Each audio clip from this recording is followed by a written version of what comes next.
got to see what you see. You are doing a great work in me. I've decided I can't stand still.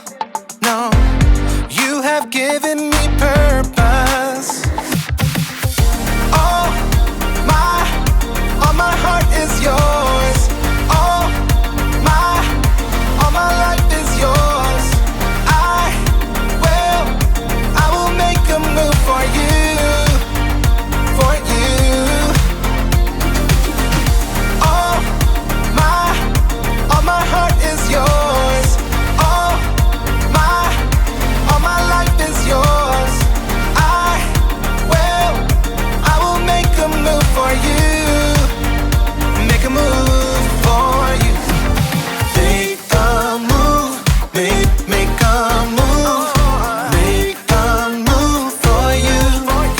I will make a move, make a move, make a move for you. I will.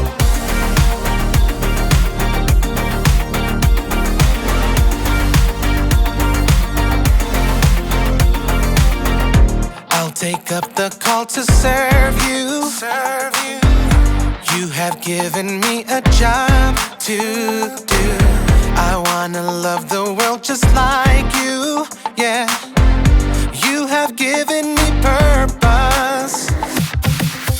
All my heart is yours. All my life is yours. I will make a move for you, for you. All my heart is yours. All my life is yours. I will make a move for you. Make a move for you. Make a move, make a move, make a move for you. I will make a move, make a move, make a move for you. I will.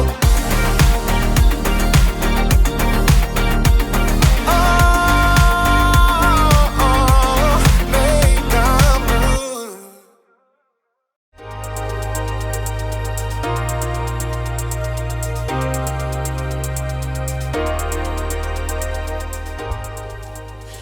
Good day, space travelers! It is I, Jacob, and I'm here to take you to the very edge of the universe, or at the very least, the very edge of initiative. Initiative is seeing what needs to be done and doing it.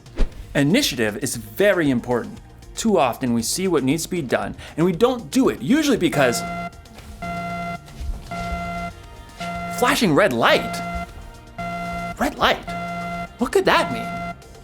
I'll have to check the space travel manual. Red light. Ah, red light.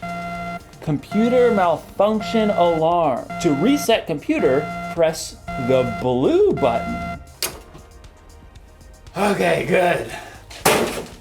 Where was I? Yes. Initiative. I was saying that sometimes we see what needs to be done, but then we don't do it because a blue flashing light.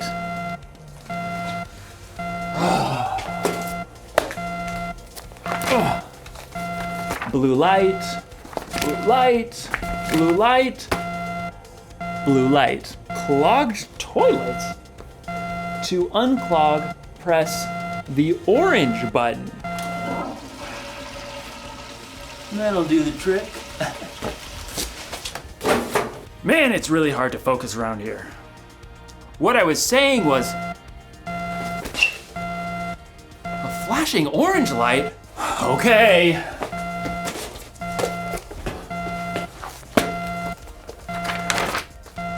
Orange light, orange light. In today's story, we'll hear more about Nehemiah rebuilding the wall around Jerusalem. A really difficult job.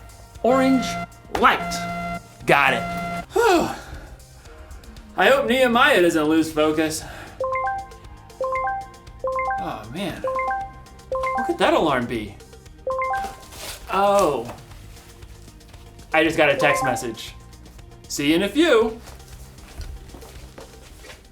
The Bible. It's 66 books of history, stories, letters, and poetry that fit together to form God's one big story. The epic adventure of how He created us and loves us so much that He made a way to rescue us. As we travel through the Bible, from Genesis to Revelation, we discover people who met God and found their lives changed forever.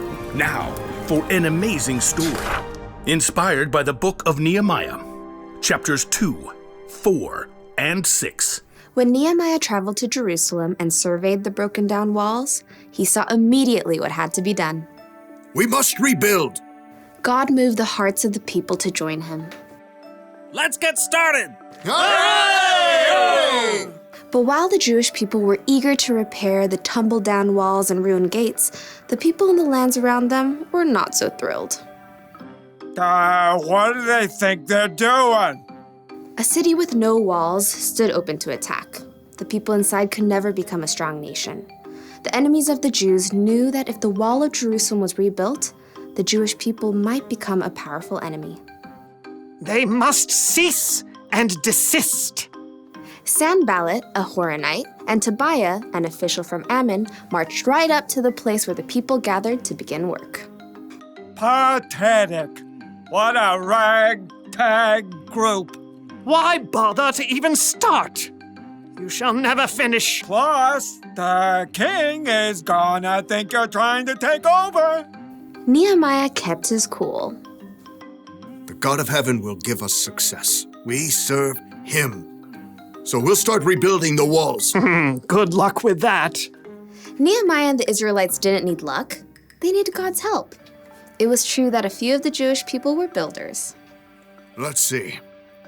We've got priests, nobles, goldsmiths, perfume makers, farmers, grape growers, shepherds, any stonemasons.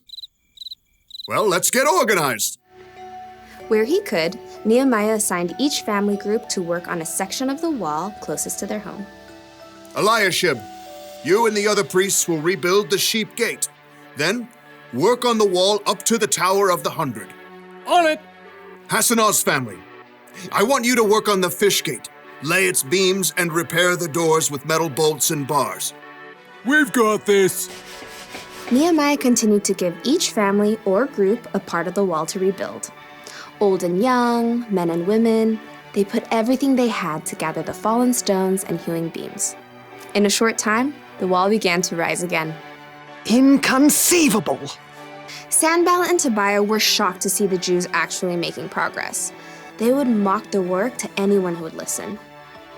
Do those Jews think they can make the wall new in a single day? Preposterous! The stones are all scattered and piled up like garbage. Suppose an itty-bitty fox tried to climb up on that excuse for a wall. The whole thing would fall down. Once again, Nehemiah ignored the heckling. Instead, he prayed as he worked. God, please listen to our prayer. Some people hate us. They're saying bad things about us. Don't hide your eyes from their guilt. With a burst of energy, the people worked even harder until the wall was half as high as it needed to be. Preposterous! Time for some action. Tobiah and Sanballat began to plot with the surrounding nations to attack Jerusalem before the wall could be finished. We must set guards day and night.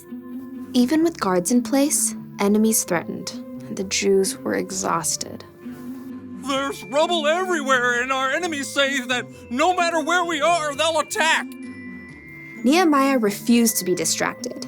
He stationed families at the weakest parts of the walls, armed with swords, spears, and bows. Don't be afraid. Fight for your families. From that day, everyone carried their weapons, even as they worked. If you hear the sound of the trumpet, run to join us. God will fight for us. Nehemiah and the Jews worked from the very first light of sunrise until the stars came out at night.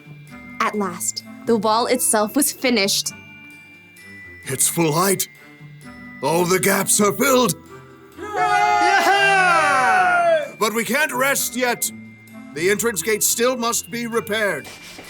Sanballat was furious, but he had another play to make. So he sent a message to Nehemiah, who was working high on the wall. Sanballat says, "Come, let's talk with one another. Let's meet in one of the villages on the plain of Ono." Oh no, I don't think so.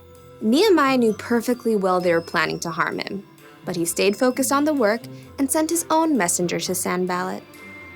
Nehemiah says, I am working on a huge project. Why should the work stop while I leave it? Why should I go down and talk with you? Inconceivable! Try again. 5 times, Sanballat sent messages. He even threatened to tell the Persian king that Nehemiah was trying to make himself king. Tell Sanballat you're just making that up. Oh, I'll have to send another message. Time for a new strategy. Sanballat made one last desperate attempt. He hired a man named Shemaiah to make Nehemiah look bad with his own people. Nehemiah, some men are coming at night to kill you. Let's go hide in the temple and lock the doors. Nehemiah knew that God had not sent Shemaiah. Should a man like me run away? No, I won't go. Once again, Nehemiah saw through the tricks of his enemies. Instead of hiding away and looking foolish, he trusted God and doubled down on the work. On the 52nd day of work, the wall and gates were finished. No! The wall had been finished in record time by a group of ordinary, everyday people. It was clear to everyone that God had helped Nehemiah and the Jews stay focused and finish strong.